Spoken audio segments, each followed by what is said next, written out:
들을수록 건강해지는 유익한 방송. 듣다 보면 빵 터지는 유쾌한 수다. 나는 의사다. 시즌 3.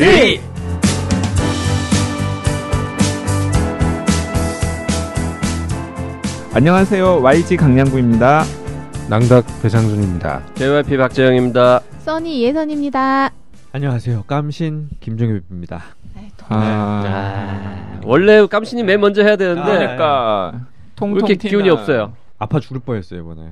아파서 죽을 지금도 아파 보이는데. 네. 사실... 이번 감기 정말 무서워요. 환자들. 그냥 감기야? 에이, 난 또 뭐. 아니 열이 39도 막 이렇게 올라가니까 계속 비몽사몽이라고 해야 되나? 이게 환각 상태에 있는 것 같은, 계속 뭔가 내가 꿈을 꾸고 있는 것 같은 그런 상황이 되더라고요. 그런데 결국은 감기인 줄 알고 자가 치료하다가 피부과에 가서 원인 질환을 찾았어요. 대상포진이었구나. 대상포진. 이거 봐요. 자가 진단이 이렇게 무서운 거예요. 그러니까 의사들이 이런다. 의사들도 저렇게 자가 진단하다가 낭패를 보니까 그러니까요. 청취자분들은 절대 그러면 안 된다는 네. 교훈을 지금 주려고 몸을 희생시킨 거구나. 그러면 수술은 어떻게 해요? 근데 다들 방학 때 수술을 하려고 한 달 전부터 예약 잡아놓으신 분들이라. 그럼 이제 대상포진 그 손으로 수술한 거야? 어쩔 수가 없잖아. 보통 대상포진은 이제 뭐 등 쪽이나 이런데 몸통에 제일 맞아요. 많이 오지만 엄청 아플 거 아니에요. 우리 깜씨는 지금 손가락에 제일 먼저 왔어요. 가운데 오른쪽 손가락 여기. 그 퍽 할 때 쓰는 거. 그 손가락. 아픈 거 맞나? 그 손가락에 이렇게 딱. 제가 아픈 컨셉이거든. 이거 사진을 찍어야 된다. 딱 그 손가락에 와가지고. 네, 대상포진 아닐 수도 있어요. 아닐 수도 있대요. 네. 진짜요? 아닐 수도 있는데 네, 피부과 교수님이 나쁜 질환일 수도 있지 않을까요? 뭐요? 몰라요 저는. 아니 대개는 난 에이즈 말하는 줄 알았어. 더 빨리 위로 퍼지는데 일단은 여기에 국한돼 있는 게 다행이다고 얘기하시고 이거 저는 이제 의사니까 포진? 일단 포진인 건 알았으니까 피부의 포진 수족구인가? 이비인후과 의사다 보니까 뭔가 이비인후과에서 많이 보이던 병들 위주로 딱 갔는데 아닌 것 같다고. 통증이 심한 거 보니까. 왜 비염이라 그러지? 손에 비염이었어요. 이렇게 환자를 어제까지만 해도 오늘 못 올 줄 알았어요. 너무 힘들어가지고. 그랬는데 다행히 오늘 지난 일요일부터 아팠는데 오늘 목요일이니까 이제 한 4일 넘어가니까 열 떨어지고 그래서 이제는 일단은 혹시 몰라가지고 열이 너무 많이 나가지고 화요일 날에는 그 독감 검사 인플루엔자 검사까지 다 했다니까요. 그리고 가슴 엑스레이 혹시나 뭐 TB 아닌가 싶기도 하고. 아니 왜냐면 되게 TB 아닌 거예요. 결핵. 그러니까 대개는 열이 나고 몸이 아프면 어딘가 뭐 목이 아프다든지 뭐 이런 배가 아프다든지 설사한다든지 뭐 이런 여러 가지 염증 증상이 있어야 되는데 해당 증상이 아무것도 없는 거예요. 그냥 삭신이 마디마디 막 찢어져 나가는 것처럼 아픈데 열은 계속 39도. 그래가지고 하늘 쳐다보고 있으면 멍하고 열이 나니까 눈이 아파가지고 모니터도 못 보고 심지어 스마트폰도 못 보겠는 거예요. 그래가지고 우리가 나이사가 사실은 카톡방에서 참 많이 떠드는데 댓글 어느 순간부터 한 며칠 전부터 내가 거의 잠수 탔잖아. 다 그걸 읽고 따라올 수가 없어가지고. 단체 카톡방이 있어요? 저는 왜 초대 안 하세요? 자, 지금 초대해 줍시다. 017이라고 무시하시는 건가요? 여기서 자, 우리 낭닭은 지금 깜신이 걱정스러운 게 아니라 왜 나는 단체 카톡 크루로 합류한 지 얼마 안 돼가지고 우리가 정말 크루들 모이는 단톡방에 초대를 초대 좀 해주시고요. 하시는 거 보고 JYP는 그리고 저 다 칠하실 건가요, 저거? 마이크대를 칠해지는군요. 방송에 집중해주세요. 아니 지금 이거 노용이 보면 이거 저거 병원 데려가야 되는 거 아닌가? 진단하셨을 거다. 이거 참. 아니 제가 깜신 얘기가 아까도 들은 얘기를 또 듣고 있으니까 지겨워가지고 제가 지금 잠시 딴짓을 했습니다. 제가 지금 방금 동영상 찍었거든요. 이거를 페이스북에 올릴 것인가 말 것인가. 올려요. 안 돼. JYP 환상 가지고 계신 분들 꼭 올려주시고요. JYP 팬이 점점 늘고 점점 있어요. 맞아요. 손석희 삘이라고. 네. 아니 대학교 1학년 때도 여자 선배들이 네. 되게 많이 좋아하셨었어요. 그래? 아 진짜요? 네. 그래. 네. 아시면서 왜?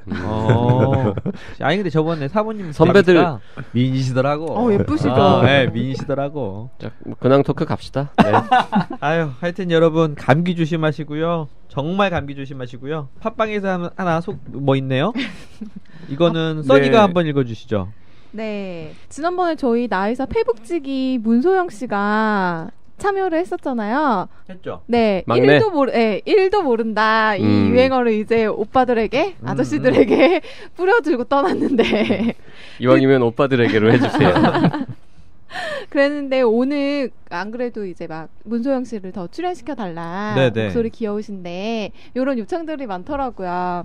아쉽게도 오늘 방송에 같이 하고 싶었는데 네. 문소영 씨가 오늘 대학교 졸업식이어서 그러니까 고니님은 이런 거 아닐까요? 문소영 씨 분량을 늘려주고 써니 분량을 줄여달라 뭐 이런 게 뒤에 있었던 게 아닐까요?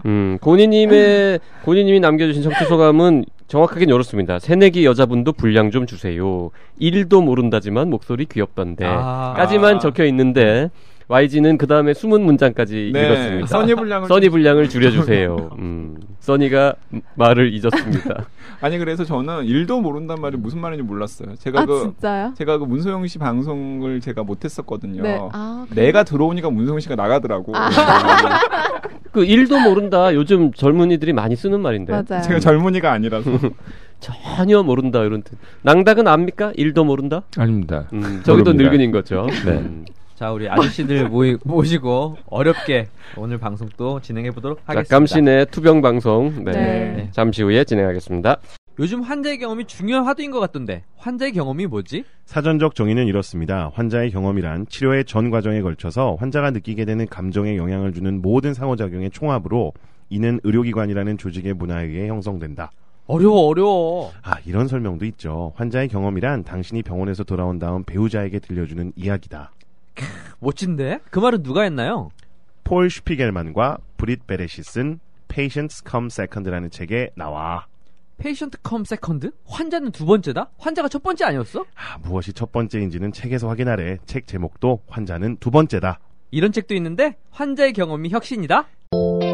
환자들은 사물이나 숫자나 질병이 아니다. 환자는 병원의 미래다. 클리브랜드 클리닉 환자 경험 개선 프로젝트. 환자의 경험이 혁신이다. 이런 건 좀 읽어줘야 돼. 청취자들의 궁금증을 해결하는 리뷰리뷰 플러스 시간입니다. 네, 오늘은 또 제가 해결해야 될 질문들이 많아요. 어떡하지? 몸도 아픈데. 그러니까요. 와, 이런 날 또 우리 준이 어디 갔어? 그러니까. 원래는 휴가셨죠? 그랬는데 지금 환자 보고 있다고. 계시죠? 휴가를 받나 보고 환자를 보는 미친놈이 있다고? 휴가였는데 뭐 어떻게 하다가 네. 환자가 밀려가지고 휴가를 반납 취소하고 하루 종일 진료하고 있다고 아까 문자가 왔었어요. 제가 지금 사실은 월요일부터 호흡기내과 교수님이 입원하자고 그러는데 저도 지금 우리 이비인후과 다 학생들이라 봄방학을 맞춰갖고 수술 받으러 오거든요. 그래가지고 이 아픈 손으로 수술을 하고 있습니다. 저도 사실은 의사들이 휴가가 있어도 제대로 쓰지를 못해요. 낭닭도 저희 휴가 함부로 못 가는 거 공감하시죠? 네, 맞습니다. 네. 저는 근데 한 20일 정도 되는데 네네. 그냥 뭐 거의 다 쓰려고 노력을 합니다. 그러니까 네. 노력은 저도 늘 하는데 이게 네. 학교 스케줄 빠지고 뭐 환자 이게 수술 미리 잡혀 있는 거 생각하고 이러다 보면은 쉽지 네, 맞습니다. 않잖아요. 네, 네. 그 노력을 해가지고 20일을 정말 다 쓰잖아요. 네. 그러면 병원장님이 싫어합니다. 휴가를 20일 줬다고 그걸 다 쓰냐 이놈아 이런 분위기가 있죠. 근데 그래도 후배들을 위해서 직장 문화를 위해서 막 좀 욕을 먹더라도 써야 돼. 근데 병원장님이 막 열흘밖에 안 쓰고 이러면 조금 이렇게 눈치 보이는 뭐 그런 게 좀 아니요, 저희는 뭐 꼭 없어요. 그렇죠. 뭐 저 사람이 며칠 갔는지를 뭐 그렇게 알 수 있는 건 모르시는구나. 아니니까. 네, 네. 그럼요. 그거는 네. 병원장님 안 해보셔서 그런 거 아닌가요? 병원장님은 다 알고 계실걸요? 병원장님은 낭닭이 20일 다 쓴 거를 알고 계실 거예요. 아니 병원장실에 이렇게 다 캘린더가 다 붙여져 있어. 당연히 저희 기획실에서 다 하던데. 병원장님은 따로 병원장 전용 앱이 있어요. 그 딱 키잖아요. 그러면 네. 오늘 어떤 누구누구가 휴가 갔는지 이게 다 떠요. 빨간 이름으로 떠요. 아니, 네. 누적 휴가 일수 뭐 이러면서. 아니 근데 JYP 그거 과마다 좀 다른 것 분들 같아요. 있나요? 그러니까, 예. 그러니까 한 3명 있는 과는 네. 2명이 못 빠지고, 네. 근데 이제 예를 들어서 저희 과는 네. 한 8명 있으니까, 아. 그러면 한 3명이 휴가 가도 네. 뭐 이렇게 돌아가긴 하니까, 네. 그래서 저희는 조금 자유롭게 좀 그 쓰는 병원장님만 쓰는 전용 앱을 제가 네. 하나 얻어가지고 네. 제 휴대폰에도 깔려 있습니다. 그래서 이렇게 그 앱에서 이렇게 아침마다 이렇게 떠요. 이렇게 띵동 이러면서 띵. 오늘 써니가 하루 월차를 썼습니다. 아. 현재까지 올해 누적 휴가 일수는 10일이 되었습니다. 딱 뜨는 거죠. 아니 어떻게 거짓말을 저렇게 아니 거짓말 아닌데? 아니 거짓말을 저렇게 뻔뻔하게 하지? 아니 그런 어플리케이션 있는 건 맞아요. 진짜야? 난 거짓말이었어. 아 그래요? 아니 그러니까 모바일 어플리케이션은 아닌데요. 네. 병원장실마다 다 있을 겁니다. 저희 병원에도 있고요. 뭐 있겠죠. 예, 네. 당일 그러니까 진료가 뭐 이렇게 휴가나 출장으로 이렇게 막혀 있는 것들이 일목요연하게 딱 정리가 돼가지고 한 화면에 보이는 어플리케이션이 있어요. 아 진짜요? 예. 그래서 그거는 병원장실하고 총장실 이렇게 가장 위에 그 관리자한테만 깔려요. 혹시 깜신이 만들어준 건 아니에요? 아 제가 기획에 참여했죠. 진짜. 어우 재수 없어. 아니 근데 그거는 이미 있는 어플리케이션인데 이거를 이제 좀 더 보기 편하게 그리고 더 병원장님 원하시는 정보가 더 눈에 잘 띄게 이런 정도니까 자, 다 있어요. 아까 제가 했던 모든 얘기는 다 농담인데요. 네. 감시 그 내 컴퓨터에도 좀 깔아주라. 자 질문 갑시다. 질문. 네. 질문. 아우 쓸데없는 얘기를 너무 많이 네, 했어. 콜리님이 보내신 질문입니다. 안녕하세요. 항상 너무 잘 듣고 있습니다. 30대 남자입니다. 설소대가 길어서 평소 메롱하기가 아이 콜리님. 설소대가 아니 30대가 됐는데 아직도 메롱하실 일이 자주 있어요? 네, 설소대 제것을 부작용이나 주의사항 어디서 받아야 할지 알고 싶습니다. 야, 나이사 200 몇십 회를 하는 동안에 제일 웃긴 질문 중에 하나인데요. 메롱하기가 힘듭니다. 이게 말하기도 힘든 거 아닌가요? 메롱하기가 힘들 정도라면. 아니요. 말하는 거는 그렇게 불편하지 않은데 사실은 메롱보다는 부끄러워서 그러시지 대개는 키스하기가 좀 어려워요. 그 메롱메롱이 힘들다고. 네. 설왕설래가 아주 제한되죠. 근데 제가 설소대가 좀 짧거든요. 네. 그래서 사람이 싫어하는 거야. 뽀뽀 잘 안 해주지. 아니 그래서 이제 제가 아직도 키스의 참맛을 모르는 거야? 제가 혀 짧은 소리를 하는 게 실제로 혀가 짧아서 그러는 거예요.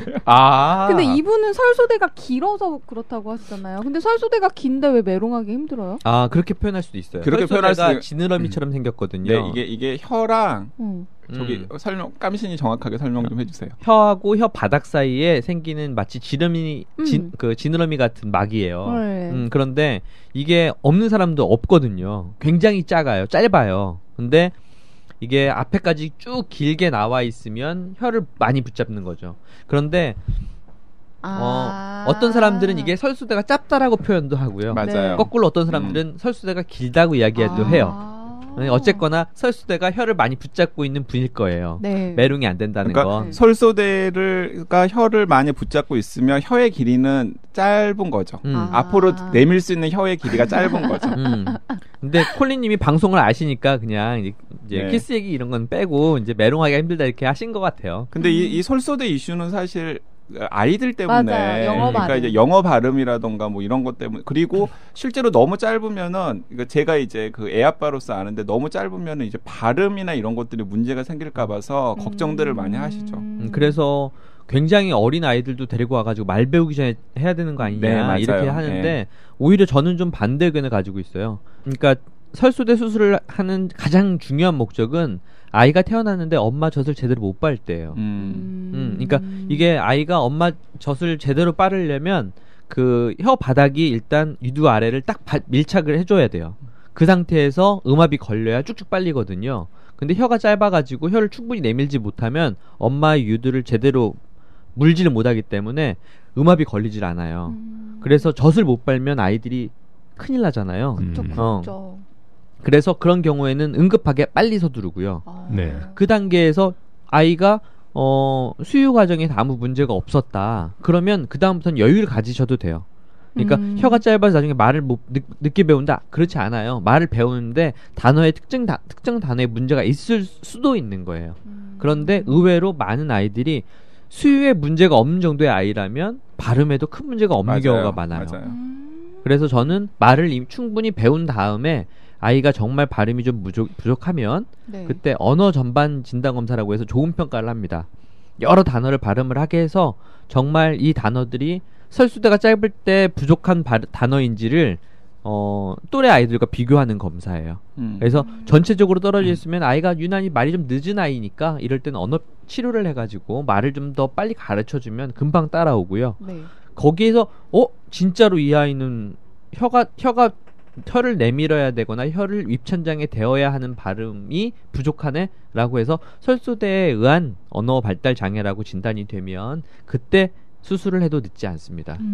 그래서 저도 그럼 궁금한 게 하나 있는데 사실은 소아과 선생님들이 너무나 쉽게 설소대 수술을 권하시거든요. 그건 저도 이제 경험을 해봐서 아는데, 그러니까 이제 영아 수준에서는 그쪽에 아마 신경이 많이 미발달된 상황이기 때문에 굳이 잘라내도 아이가 통증을 느끼지 못하기 때문에 마취도 안 시켜도 된다. 그러면서 이렇게 쉽게 잘라내시는 경우가 되게 많이 있어요. 그리고 심지어 소아과에서 그걸 하나요? 못할 것 같아요. 소아과에서 해요. 아 그래요? 네. 그리고 그래서 육아 사이트나 이런 데 가보면 엄마들 사이에서 어느 소아과를 가면은 선생님께서 쉽게 해주십니다. 피가 많이 날 텐데 그렇게 자르면 피는 별로 안 난대요. 저희도 이제 소아외과에서 몇 번 해서 저도 몇 번 이렇게 본 경험. 수술이 어려운 게 아니라 그래도 나잖아요. 피는 나죠. 그러니까 근데 피가 많이 안 나고 그 다음에 가위 한 다음에 그냥 지혈제 같은 거 묻혀가지고 입에 잠깐 물려놓는 거죠. 그래서 이렇게 엄마들 육아 사이트 보면 이제 본인들끼리 정보 공유하셔가지고 너무나 쉽게 그 설소대를 잘라내는 수술을 결정을 해서 또 쉽게 하시는 경우를 제가 많이 봐서 약간 좀 걱정스럽더라고요. 저게 과연 맞는 건지. 저는 애들이 어릴 때 신경이 발달이 덜 됐다고는 하지만 그 애들이 안 아프다고 얘기해 주는 것도 아니고 그거 칼을 대는데 그거 왜 안 아프겠어?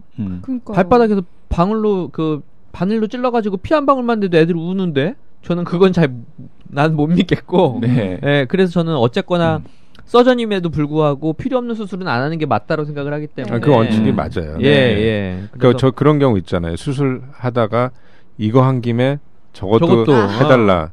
예를 들어서 제왕절개를 한 김에 맹장 떼어달라. 충수도 떼달라. 혹은 이거 한 김에 쓸개도 같이 떼달라. 그럼 하는 김에 비염수들도 같이 해달라라는 연락이 아니요, 꽤나 필요 많이 없는 와요. 거는 안 하는 게 맞는 거 정답입니다. 맞아요. 그러니까 설소대 수술이 제 생각에도 그럼 한 5초 10초면 될 수술이라도 필요 없으면 안 하는 게 맞죠. 근데 어쨌든 콜리님은 어떻게 해야 될까요? 이분은 불편하신 거잖아요. 그렇죠. 근데 제가 지금 콜리님이 그러시다는 게 아니라 실제로 이 연령대 남자분들을 수술 한 두세 분을 했거든요. 이 연령대 수술하신 분들은 대부분 다른 이유 때문에 사실은 오세요. 그런데 수술 자체가 워낙에 간단하기 때문에 부작용 별로 없습니다. 부작용 별로 없고요. 부작용이라면 혀가 징그럽게 많이 나올 수 있다는 거. 아니 근데 어쨌든 간에 그 설소대가 이렇게 어쨌든 잡아주고 있는 상태에서 발음이 어쨌든 고정이 된 거잖아요. 그렇죠. 그러면은 그걸 잘라내면 혀의 길이가 달라지기 때문에 평소에 자기 발음이 좀 달라지거나 그런 부작용이 생길 수도 있지 않을까요? 목소리가 변하는 건 아니니까 본인이 느끼긴 어려운데요. 발음은 더 정확해져요. 그리고 그게 언어 치료를 하기도 합니다. 저도 그러면 발음이 좀 더 정확해지나요? 그러면 이제 인기가 떨어져요. 그런 부작용이 있을 수 있어요. 어디서 받아야 할지 물어보셨는데요. 이거는 이비인후과에서 받으시면 돼요. 이비인후과에서 이비인후과에서 하는 거예요? 이비인후과에서 하죠. 저희 대학병원에서는 이비인후과에서 늘 하고 있고요. 사실은 수술이 워낙 간단해서 개원가에서는 심지어 소아과에서도 하고 치과에서도 하고 소아외과에서도 하고 깜신 가방에 그 기구 있거든요. 그래서 지금 오늘 이 자리에서 YG는 하지 간단하대. 이거 국소 마취로 다 가능하고 입원하지 않아도 되는 수술이라서 콜리님 너무 걱정하지 않으시고 받으셔도 됩니다. 그게 가까이 계시면 제가 해드리고 싶구만. 그 엄마들 사이에서는 또 이렇게 설소대가 긴지 짧은지 확인하는 또 방법이 있대요. 혀를 내밀어 보면은 혀 앞 모양이 이렇게 하트로 이렇게 생기면 그게 이제 설소대가 짧은 거라고 그러더라고요. 맞아요. 혀가 정말로 하트 모양으로 돼요. 아래쪽 가운데만 바깥으로 못 따라 나오고 옆이 밀려 나오기 때문에 혀가 요렇게 돼요. 요렇게. 자, 들으시는 분들은 저게 뭔 소리야? 끝에가 동그랗잖아요. 그러니까 혀를 내밀어 보시면은 이제 보통은 혀가 이렇게 타원형으로 동그랗게 생겼다고 생각하시잖아요. 근데 설소대가 길어서 혀가 짧으신 분들은 거기가 하트 모양으로 끝이 이렇게 돼. 혀 끝이 하트 모양으로. 혀 끝 가운데가 딤플이 생긴다는 얘기죠. 네, 맞아요. 네. 엉덩이처럼 보이기도 하고. 엉덩이처럼 보여요. 근데 저도 약간 그렇거든요. 자, 해봐. 해보세요. 해봐. 별로 안 그런데? 아닌데? 징그럽게 긴데? 약간 YG는 정상입니다. 네. 근데 약간 그래요. 근데 하여튼 아이들 같은 경우에는 엉덩이처럼 보이면 이제 설수대가 짧은 건 맞습니다. 네.